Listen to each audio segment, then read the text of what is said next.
Colonial Pipeline is the largest fuel pipeline in the United States. It transports more than 100 million gallons of gas every single day. And over the weekend, there was an attack on that pipeline by a group called the Dark Side. It was a cyber attack that could affect millions of Americans. It could affect gas prices across the United States if this pipeline continues to stay shut down. For more on that, we want to welcome in Tennessee Senator and the author of the book, The Mind of a Conservative Woman Seeking the Best for Family and Country, Marsha Blackburn. Senator, good morning. So nice to see you again. Senator, the pipeline, this is a massive pipeline. It stretches from Texas all the way to New Jersey. It's in parts of 17 states. It also impacts your state of Tennessee. Why do these situations keep happening, these cyber attacks? What can we do to make sure that our infrastructure, especially our infrastructure here in the U.S., is safe? Rob, I think we have to realize this is all part of 21st century warfare. When you look at biologics, when you look at cyber attacks, these are all components that our adversaries look at. We know that Russia, China, Iran, North Korea are the new axis of evil. What we also have to realize is that this is something affecting our critical infrastructure, which there has not been enough attention paid to what we're going to do with our critical infrastructure as far as protecting it is concerned. When we talk about the power grid, when we talk about the pipeline system, these are all components that need our best efforts. Now, fortunately, the Department of Energy has had a cyber project in gear there at the Oak Ridge National Labs. Right. And many of our national labs are focused on how we protect this critical infrastructure so that we do not have blackouts, brownouts, or stall the transport of transportation fuels as we are seeing in this case. I think you bring up a great point there right now, and this could change, of course. It seems like the group, this dark side gang comes from Russia, but they're not sponsored by the Russian state. Of course, you know, we're still gathering information about that, but you've got a bill right now in Congress called the Civilian Cybersecurity Reserve Act. I think this is so appropriate and so necessary right now. We had a guest on the show, Senator, yesterday, who said we've got Space Force, we've got the Air Force. Why isn't there a cyber force? Well, and when you look at our National Guard, for instance, in Tennessee, we have a permanent intel unit with our Guard that is headquartered in Nashville. But many times what we see is that young people who have the set of skills that we need for our cyber protection, for 21st century warfare, they know that they can make a whole lot more money working in the private sector than staying with those positions in the U.S. military. So we should focus on how we recruit for the National Guard and bring in some of these individuals who can help us solve this problem. They're smart, they're bright, they want to serve their country, they have a skill set we need.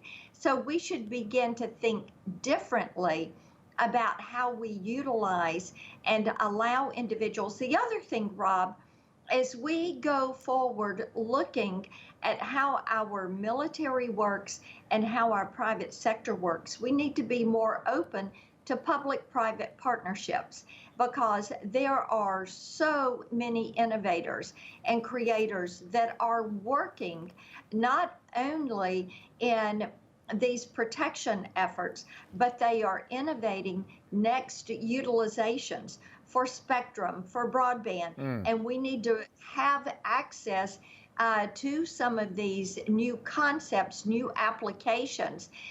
When we think about the virtual space, and we go back to the DARPA project, and we look at where we were in the mid-90s, and we look at where we are today, we know this is just the tip of the iceberg as far as new applications for utilizing the internet, for spectrum, for wireless transmission. And you're right, this is warfare in 2021, these ransomware games, these cyber attacks. And it seems like the administration right now is dead set on addressing the attack after it happens. But much like with the origins of the coronavirus, look, it came from China. The whole world knows that at this point. Shouldn't we be doing more to find out exactly where this virus came from so it doesn't happen again? And the same thing is happening right now with these cyber attacks. Quickly, and I want to talk about the border, but when will this start affecting our gas prices? How long does this pipeline have to be shut down before I see $4 or $5 at the pump?